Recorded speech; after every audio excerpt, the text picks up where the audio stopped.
Hello दोस्तों, ये video आपको ज़िंदगी जीने का कला सिखाएगा और आपको बताएगा कि आपको ज़िंदगी में क्या करना है और आप जो करना चाहते हैं उसके प्रति आपके अंदर सोए हुए शक्तियों को जगाएगा और आपको एहसास दिलाएगा कि आपको क्या करना चाहिए, आपको कैसे करना चाहिए, आप जो कर रहे हैं वो सही है या नहीं, आपका जो तरीका है करने का वो सही है या नहीं। वीडियो के अंत तक एक आईना प्रकट होगा आपके सामने और उस आईने में आप अपने आप को टटोलिएगा कि क्या सही है क्या गलत। So let's begin. एक व्यक्ति एक संत से बोलता है, महाराज मेरे जीवन में तनाव बहुत है, क्या करूं, मेरी कोई इच्छा पूर्ण ही नहीं होती और तनाव बढ़ता ही जाता है। संत बोले, बेटा रामचरितमानस में तुलसीदास जी लिखते हैं, विषय मनोरथ दुर्गम नाना ते सब सुल नाम को जाना। अर्थात इन संसार में जितनी इच्छाएं हैं वे सब कांटे के समान हैं, वे जितनी बढ़ती जाती हैं उतना ही मन पीड़ित होता जाता है। इसलिए इच्छाएं पूर्ण करने की दौड़ में पड़ने के बजाय जितना है उसमें संतोष करने का प्रयत्न करो तो जीवन स्वतः ही तनाव मुक्त हो जाएगा। मैं अमेरिका का कहानी बताना चाहता हूँ। जब वहाँ का राष्ट्रपति वाशिंगटन हुआ करते थे, अमेरिका की सेना में एक सैन्य अधिकारी था जिसका नाम जॉन कैलेंडर था। उसे अनियमितता के कारण सेना से निकाल दिया गया। सेना से निकाले जाने पर जॉन ने अपने व्यक्तित्व का पुनर्मूल्यांकन किया और जो दोष उसे अपने अंतरंग में दृष्टिगोचर हुए उसने उनका परिमार्जन करने का पूर्ण प्रयास किया और फिर एक साधारण सिपाही के रूप में सेना में भर्ती हो गया। इस बार लड़ाई छिड़ने पर न केवल अपने अपूर्व शौर्य का प्रदर्शन किया वरन अप्रतिम वीरता के लिए उसे अमेरिका के तत्कालीन राष्ट्रपति जॉर्ज वाशिंगटन द्वारा विशेष पुरस्कार भी प्रदान किया गया। उसे उसका पूर्व पद भी पुनः प्रदान कर दिया गया। भूल होना मानवीय दोषों के कारण संभव है मेरे दोस्त, भूल होना मानवीय दोषों के कारण संभव है, परंतु जीवन में सफलता वही प्राप्त कर पाते हैं जो उन दोषों का परिमार्जन एवं परिष्कार कर श्रेष्ठता के पथ का चयन करते हैं।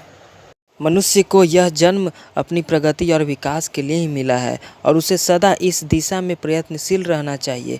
लोकमान्य बाल गंगाधर तिलक कहा करते थे, मैं संसार में एकमात्र वस्तु को पवित्र मानता हूँ और वह है मनुष्य का अपनी प्रगति के लिए किया गया अनवरत प्रयास।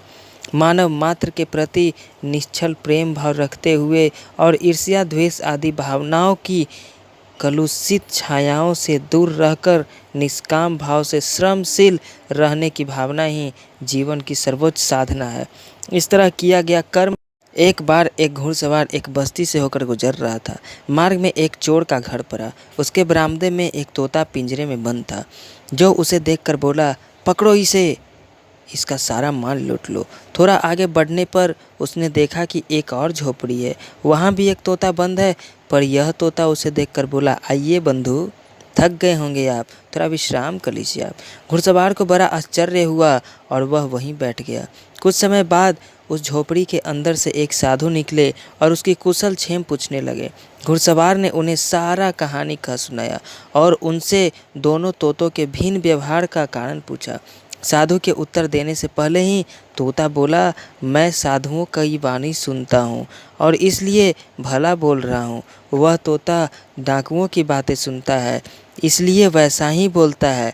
न मैं भला और न वह बुरा। सत्य यही है कि अच्छाई और बुराई संगति से ही उपजती है साहब। घुड़सवार की समझ में आ गया कि सत्संग से सज्जन बनते हैं और कुसंग से दुर्जन। कुछ बालक छत पर बैठकर चर्चा कर रहे थे।